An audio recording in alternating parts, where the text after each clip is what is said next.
సీట్లకి పరిమితం కూడా మన మీద సెటైర్లు వేస్తారా? అంటే 11 సీట్లకు పరిమితమైన వాళ్ళు కూడా మన పైన సెటైర్లు వేస్తారా అంటున్నాడు పవన్ కళ్యాణ్. మరి జగన్మోహన్ రెడ్డికి 40% ఓటు బ్యాంకు వచ్చిన విషయం మీకు తెలీదా పవన్ కళ్యాణ్?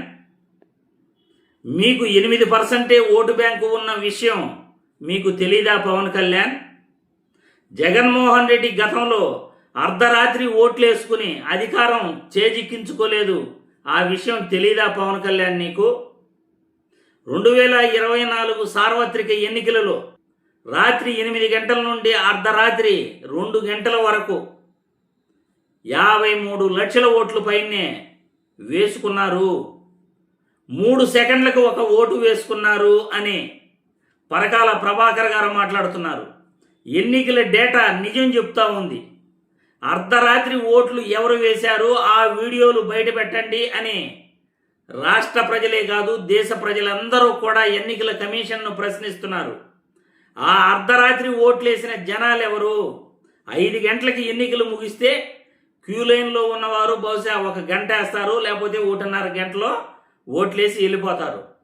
రాత్రి 8 గంటల నుండి అర్ధరాత్రి 2 గంటల వరకు ఆ ఓట్లేసిన ఆంధ్రప్రదేశ్ మహాజనం ఎవరు? ఆ జనాన్ని రాష్ట్ర ప్రజలే కాదు దేశ ప్రజలందరూ కూడా ఎలా ఓట్లేశారో, అది కూడా 3 సెకండ్లకి ఒక ఓటు ఎలా వేయగలిగారో, ఒక ఓటు మినిమం 17 సెకండ్లకి వేయగలిగితే 3 సెకండ్లకే 2024 సార్వత్రిక ఎన్నికల్లో ఆంధ్రప్రదేశ్లో వేశారు. ఎలా సాధ్యపడింది? ఈవీఎంల బ్యాటరీల్లో ఛార్జింగ్ ఎన్నికల రోజు ఉన్న ఛార్జింగ్ కంటే కౌంటింగ్ రోజు ఎందుకు పెరిగింది, ఎలా పెరిగింది? అధికార పార్టీ, కేంద్రంతో జతకలిసిన పార్టీ, కేంద్ర ప్రభుత్వం నడుపుతున్న ఇప్పుడు బీజేపీతో జతకలిసిన పార్టీ సమాధానం చెప్పాలి పవన్ కళ్యాణ్. ఆత్మ పరిశీలన చేసుకొని గుండెపైన చెయ్యేసుకుని నిజంగా ప్రజలు నాకు 21 స్థానాల్లో 21 సీట్లు గెలిపించారా? ఇది అర్ధరాత్రి వేసుకున్న ఓట్లు కాదు కదా. పవన్ కళ్యాణ్ ఆత్మ పరిశీలన చేసుకుని చెప్పాలి. ఎందుకంటే కుల రాజకీయాలు చేసే పవన్ కళ్యాణ్ ఎప్పటికప్పుడు కులాల గురించి మాట్లాడుతూ నా కులపోళ్ళైనా నాకు ఓటు వేయలేదే అని చెప్పే పవన్ కళ్యాణ్, సనాతన ధర్మం పేరుతో ప్రజల్ని రెచ్చగొట్టే పవన్ కళ్యాణ్ ఈరోజు 11 సీట్ల గురించి మాట్లాడుతున్నాడు. మనం 2019లో కేవలం 2 చోట్ల పోటీ చేస్తే 2 చోట్ల కాడ ఓడిపోయి వచ్చిన ఆ రాజోలు నియోజకవర్గం ఎమ్మెల్యే సీటు కూడా మీ పార్టీ నుండి బయట వెళ్ళిపోయాడు.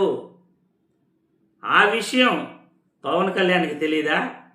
కనీసం ఒక్క ఎమ్మెల్యే గెలిస్తే ఆ ఎమ్మెల్యేను కూడా కాపాడుకోలేనటువంటి నాయకుడుగా మీరు చరిత్రలో నిలిచి ఉన్నారు. ఆ విషయం తెలీదా పవన్ కళ్యాణ్కి?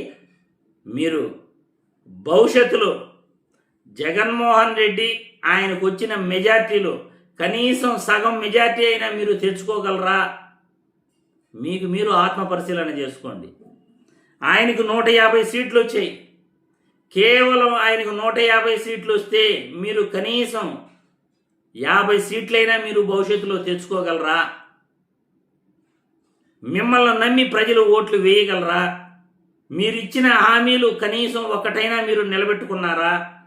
11 సీట్ల గురించి మాట్లాడే ముందు మీరు గుర్తు తెచ్చుకోవాల్సింది సుగాలి ప్రీతి వాళ్ళ తల్లి గురించి గుర్తు తెచ్చుకోవాలి. 35,000 మంది అమ్మాయిలు మిస్ అయిపోయారు అని ప్రజలకు ఇచ్చిన హామీల గురించి గుర్తు తెచ్చుకుని మాట్లాడాలి. ప్రతి రాజకీయ వేదికపై మనం ఊగూగి ఎలా కులాలను రెచ్చగొట్టామో, మతాలను రెచ్చగొట్టామో, మనం ఏ విధంగా రాజకీయం చేశామో అవన్నీ గుర్తు తెచ్చుకుని మాట్లాడాలి.